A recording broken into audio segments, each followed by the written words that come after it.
¿Cuántos de nosotros no hemos escuchado alguna vez hablar de seres sobrenaturales que habitan entre los mortales?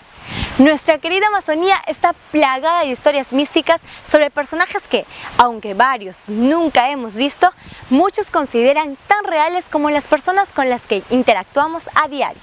El Tunchi, el Chuyachaki y la Runamula son solo algunos de los entes que, según la tradición popular regional, comparten esta dimensión con los vivos. Y es que en la selva lo paranormal casi forma parte de lo cotidiano. Habitamos en una tierra colmada de leyendas, mitos e historias diversas que nos conectan con nuestros ancestros y sus creencias, unas creencias que siguen tan vigentes como hace cientos de años. Hoy nos adentraremos y exploraremos los orígenes de esos relatos para apreciar la forma en la que aún marcan nuestro presente y consolidan la riqueza que comparten todas las regiones amazónicas del Perú. Una riqueza que no solo se expresa en lo material, en aquello que podemos ver como el interminable verdor que nos rodea y la diversidad de especies que habitan en medio del mismo, sino que también se manifiesta en lo inmaterial, lo que excede la capacidad perceptiva de nuestros sentidos, pero nos acompaña con aún más intensidad que lo tangible. Mi nombre es Claudia Cari y esto es Historias con Harta Calle.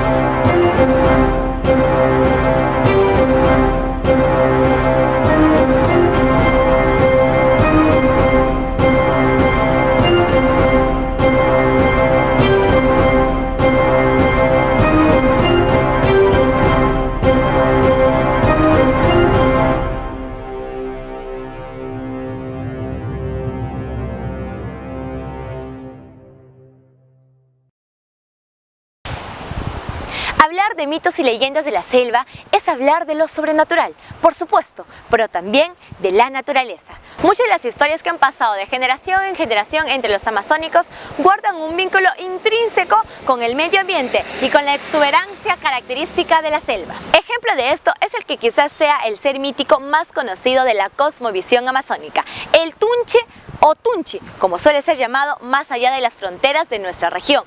Todos aquí han escuchado su nombre y su historia. Un espíritu errante que deambula por la espesura del monte y que no teme alejarse de él para transitar entre los mortales y cuyo silbido característico nadie se atreve a imitar en las noches más oscuras.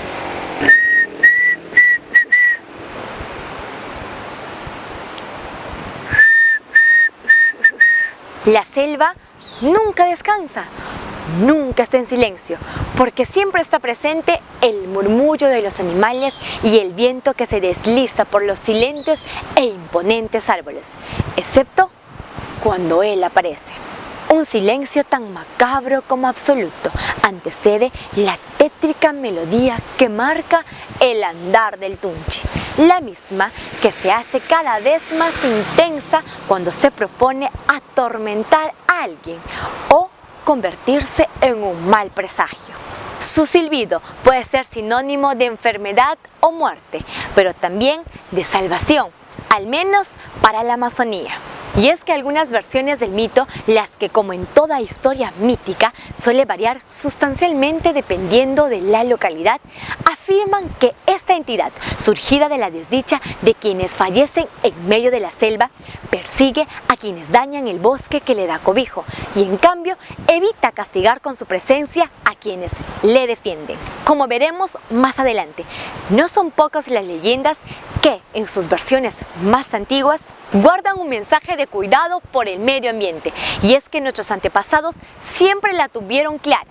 Nuestra mayor responsabilidad es proteger aquella naturaleza que nos provee de vida. El difunto es el alma de una persona que ha fallecido, ¿no? Y sale de repente a deambular, como dice la creencia, bueno, a visitar, de repente dice ahí de sus seres queridos, pero se le tiene mucho miedo y se cuidan mucho porque dicen, ahí la expresión, ¿no? De repente un niño tuvo vómito, diarrea, se puso pálido, dice el amado el difunto, ¿no? El Tunchi es el demonio. El silbido del difunto es suave, fin, fin, dice, ¿no? Fin, fin, pero es un silbido que te penetra, te da escalofríos, no sé. el silbido del tunchi es más tosco, cuan, cuan, algo así, ¿no? Es lo que dice maligno. Es el maligno que persigue al difunto, ¿no? Se está persiguiendo el alma, dice, ¿no?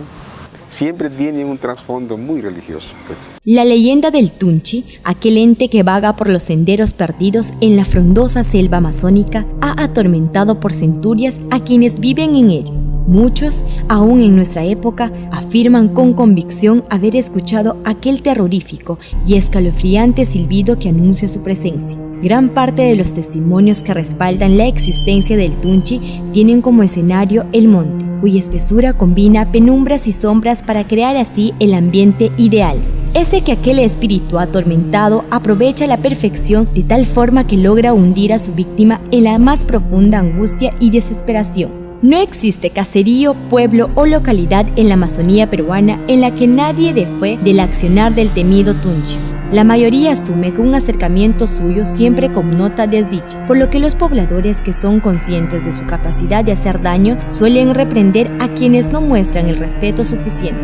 Imitar su silbido o no tomarlo en serio puede conducir a los irreverentes a la perdición eterna, una perdición que también debería estar destinada a quienes no muestran ningún respeto hacia nuestra amada selva. Conocidísima leyenda que está presente en la cultura amazónica es la de la runamula, aunque hay que decirlo, no es exclusiva de la región. Incluso en la altura de los Andes se escuchan historias similares, pero los términos cambian radicalmente y eso hace pensar a algunos que se trata de criaturas totalmente diferentes. Sin embargo, el parecido de los relatos y las características del personaje resultan sorprendentes. En este caso, no nos encontramos frente a un ser que está en relación directa con los bosques amazónicos, sino de uno que está vinculado a la idiosincrasia de una sociedad en la que la mujer es objeto de múltiples estereotipos y prejuicios, que ponen sobre sus hombros mayores exigencias morales que a sus contrapartes masculinas. Siendo así, antes de contarles su historia, concentrémonos en su nombre. Runamula. Runa es una voz quechua cuya traducción es gente o persona. Y mula es el animal que nos es familiar a todos, fruto del cruce entre una yegua y un burro o asno. Entonces, runamula significaría algo así como mula gente o una persona que también es mula. Justamente de eso se trata. Cuenta el mito que en cualquier poblado de la selva, cuando una mujer sucumbe a un amor prohibido, sea porque se vincula con un hombre casado, un familiar, un cura, o porque ella misma se encuentra ya comprometida o casada, esta mujer infiel no tarda en sufrir una transformación sobrenatural. A manera de castigo por su pecaminosa conducta, en las noches mientras duerme, su alma responde al llamado del príncipe de las tinieblas y se transfigura en una criatura mitad mujer y mitad mula, que recorre las calles del pueblo mientras que un jinete oscuro, que no es otro que el mismísimo diablo, la atormenta con azotes que la hacen relinchar y echar fuego por la boca y las fosas nasales, corriendo desbocada para terror de los noctámbulos que se cruzan en su camino. A la mañana siguiente, la fémina en cuestión no recuerda nada y amanece adolorida y magullada.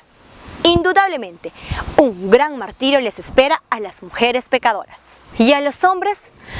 Bueno, la leyenda de la runamula no considera la existencia de un runamulo o algo que castigue la infidelidad masculina.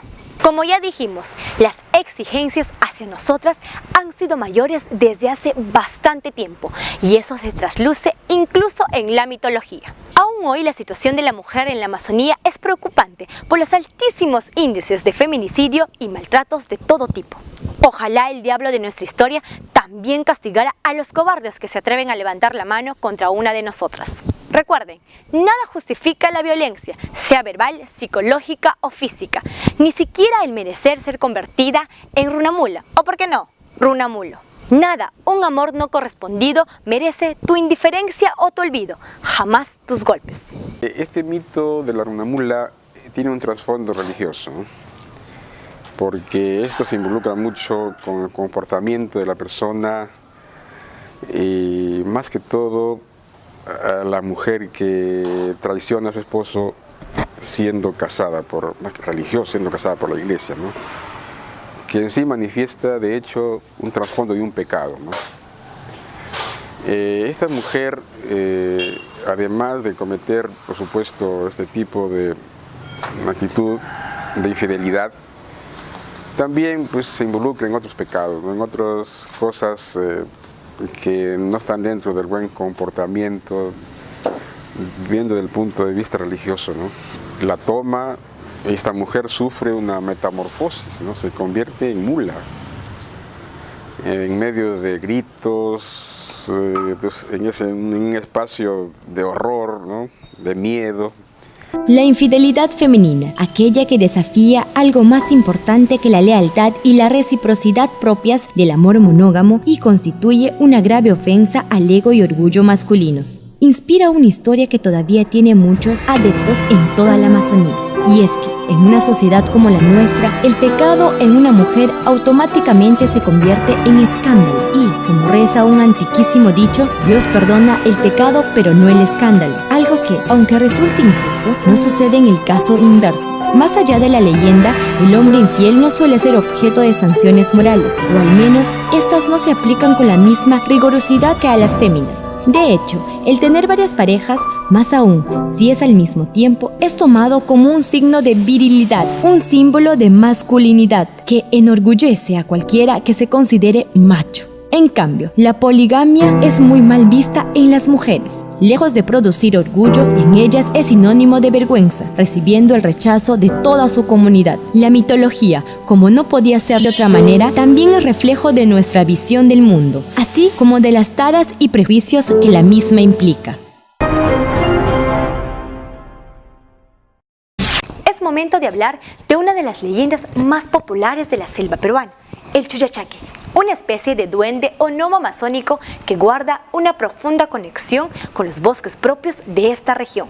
Su nombre procede de dos vocablos quechuas, chuya, desigual, chaki, pie. Chuyachaki entonces es el de los pies desiguales, lo que alude a una de sus características físicas más distintivas. ¿Pero quién es el Chuyachaki? Pues se trata de un ser que habita en medio de la selva, una especie de guardián de bosque que tiene la increíble facultad de adoptar distintas formas. Su apariencia es similar a la de un diablillo, con orejas puntiagudas, nariz prominente y una estatura que no supera el metro. Pero lo más peculiar de su aspecto, como dice su nombre, son los pies, siendo desiguales porque uno es de animal y otro de humano. Esto lo delata cuando adopta otra apariencia. Y es que el Chuyachaki, conocido también como Shapshiko o Shapichico, se transfigura en un familiar, un amigo o un animal, convenciendo a cualquiera a seguirle por un sendero que nadie más conoce hasta que termina adentrándose en medio del monte.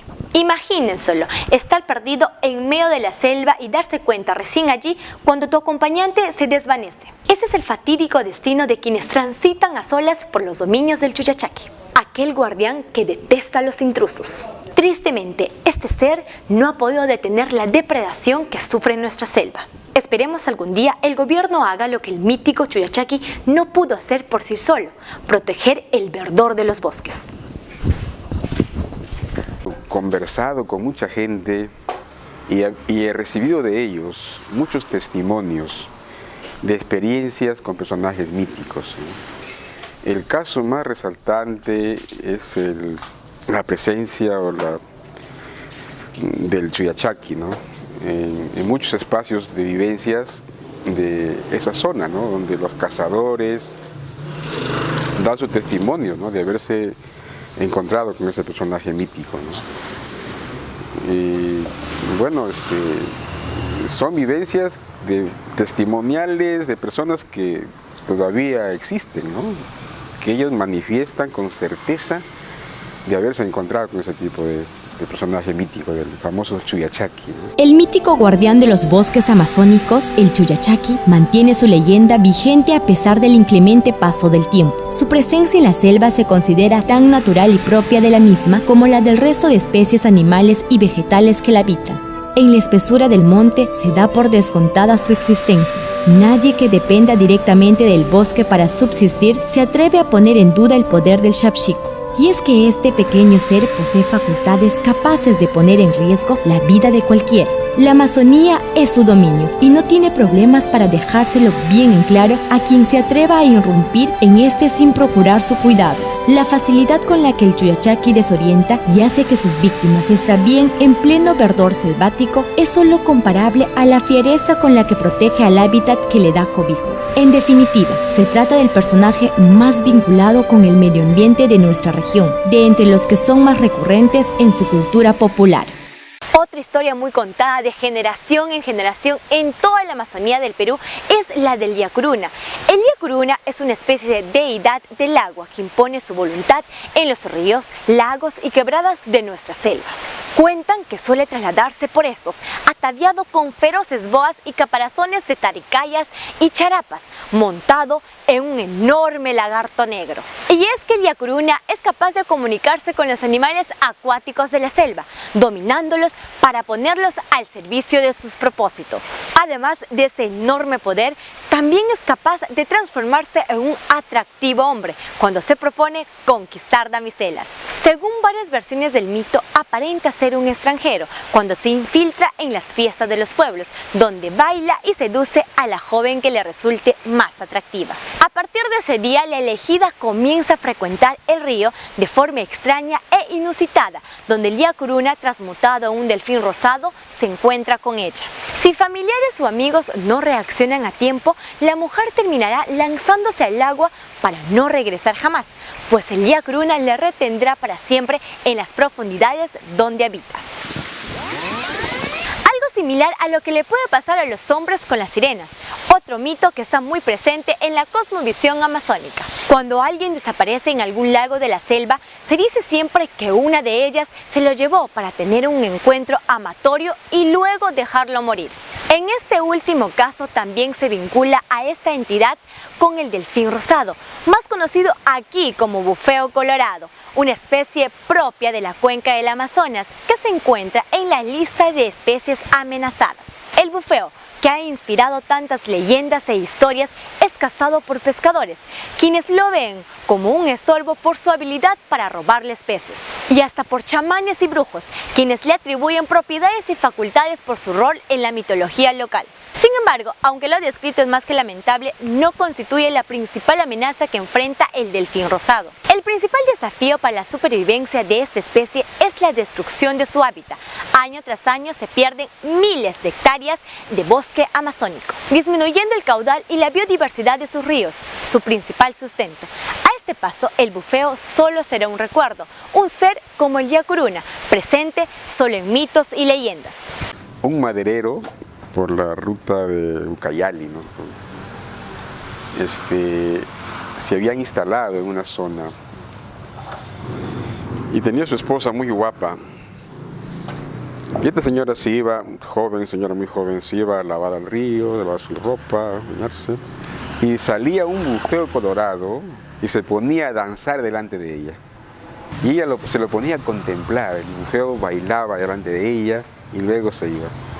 Y cada vez que esta señora bonita se iba a lavar al río, a la orilla del río, el bufeo salía.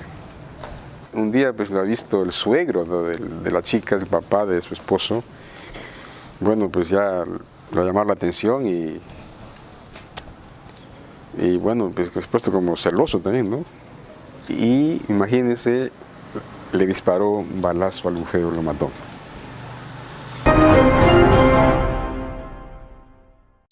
La sirena es un personaje muy pintoresco y también, por supuesto, que hay manifestaciones muy testimoniales de las que yo recogí y fui, pues, bueno, tomando nota, tomando apuntes, y al final me atreví a escribir un libro, ¿no?, con respecto a 2 testimonios de jóvenes, de familias vividos con este personaje mítico de la sirena, ¿no?, donde 2 jóvenes en distintos momentos, pero en el mismo río, que es el río Sisa, fueron secuestrados por la sirena. El mito del Yacuruna ronda siempre todas las fuentes de agua natural de la Amazonía, aunque en el caso específico de la región San Martín, las historias acerca de las sirenas son muchísimo más comunes, especialmente alrededor de cochas o lagunas. La sirena, ese ser con rostro y torso de mujer, pero con la cola de pez, existe en el imaginario popular del mundo entero desde los albores de nuestra era. En la antigua Grecia se hablaba de la existencia de criaturas mitad ave, mitad mujer, las mismas que se transformaron en seres pisiformes alrededor del siglo IX después de Cristo. Desde entonces, la seductora figura de las sirenas han protagonizado miles de anécdotas que los marineros han convertido casi en un credo que ha atemorizado y fascinado por siglos a quienes surcan los mares, océanos, lagos y los caudalosos ríos del planeta. Caer presa de sus encantos puede significar la muerte para los hombres, los que resultan vulnerables a su poder y, según dicen, no tienen cómo hacer frente a su cautivante belleza. Siendo así, la selva no es ajena a este mito universal que es, por sobre todo, reflejo de la mentalidad masculina y de lo que la figura femenina evoca en la misma. Muchas veces, los animales que habitan la selva tienen tal impacto en nosotros que inspiran varios de los relatos que los seres humanos contamos desde que el mundo es mundo. Y qué duda cabe, una de las especies más imponentes de la Amazonía es la anaconda, una serpiente que incluso ha inspirado películas en las que hasta Hollywood ha participado. Sabemos que estas boas pueden alcanzar los 10 metros de longitud y existen testimonios de avistamientos al interior de la selva que hablan de ejemplares que duplican dicho tamaño. Tan solo imaginarse una serpiente de tal envergadura escarapela la piel a cualquiera, hace que se nos ponga la piel de gallina o, como decimos aquí, se nos ponga chirichiri. Sin embargo, a pesar de que la comunidad científica afirma de que la anaconda es la boa más grande del planeta, las comunidades indígenas amazónicas contradicen esto, pues desde tiempos inmemorables dan fe de la existencia de monstruosas serpientes que habitan en lo más recóndito de los vírgenes bosques selváticos. Una de ellas suele ser llamada Yakumama, que a decir de los nativos puede fácilmente alcanzar los 50 metros de largo y superar los 2 de ancho. Algo así como un edificio de 20 pisos, algo tan colosal que es capaz de cambiar el curso de ríos a su paso y dejar un rastro de árboles caídos tras de sí. Pero si esto no es lo suficientemente impactante, muchísimas leyendas aseguran que, además de la Yakumama, en lo más profundo de la Amazonía vive la Sachamama, una boa tan inmensa que algunos consideran la encarnación del espíritu mismo de los ríos y que, debido a sus increíbles dimensiones, llega un punto en el que es incapaz de moverse,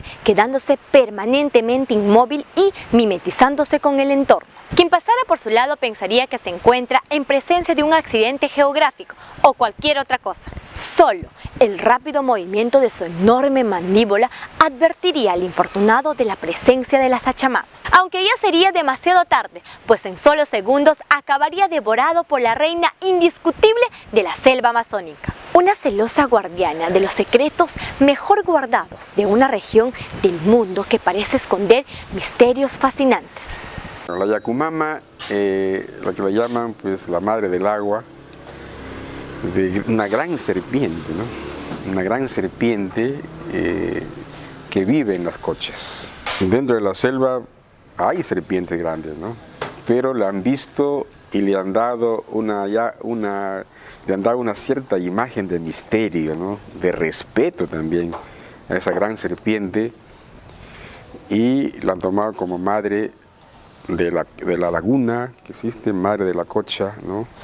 Eso le atribuyen también a la laguna de Sauce, ¿no? Dicen que ahí hubo una tremenda serpiente, tuvo la madre, que era la Yakumama, y esta pues tuvo que salir de la laguna por la presencia humana, y al salir hizo una zanja tan grande que es el desaguadero de la laguna de Sauce, ¿no? Que llega hasta el Guayaga, ¿no? Por decir, ¿no?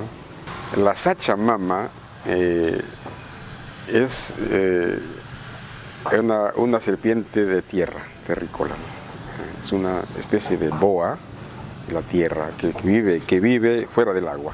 Crece tanto que ya no se puede desplazar, ya no puede desplazarse dentro de la montaña, dentro del bosque, y llega un momento en que se estabiliza en un sitio y ahí se alimenta, entonces va creciendo inmensamente, ¿no?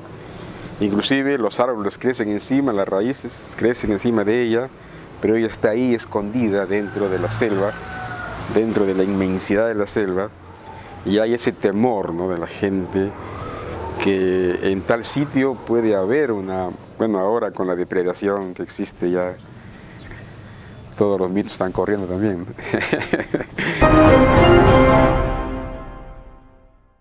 Como decíamos en un inicio, la selva está cargada de historias, mitos y leyendas, las cuales no solo son parte de nuestro folclore, sino que también siguen estando muy vigentes en nuestra vida cotidiana. Todo selvático ha escuchado alguna vez del Tunchi o del Chuyachaki, pero como si se tratasen de personas tan reales como las de carne y hueso, no de simples mitos. Nuestras creencias siguen muy vinculadas a la de nuestros ancestros y aún marcan una cosmovisión prodigiosa, confiriéndonos a su vez como región una identidad propia e irrepetible. Expresiones como "te ha amado el difunto" para expresar el acto por medio del cual un alma en pena persigue a uno que aún está en el mundo de los vivos, forman parte del diario hablar en una tierra rica en misticismo. Y es que, así como es de variada la fauna y flora, también son igual de variados los seres que habitan en el imaginario colectivo de la Amazonía peruana.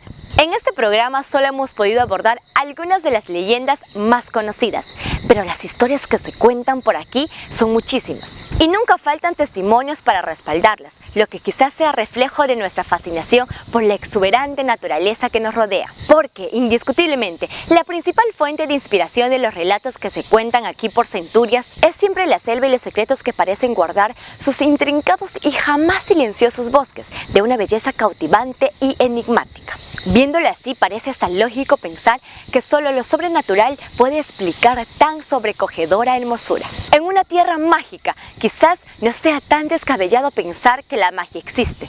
La magia es una creación perfecta.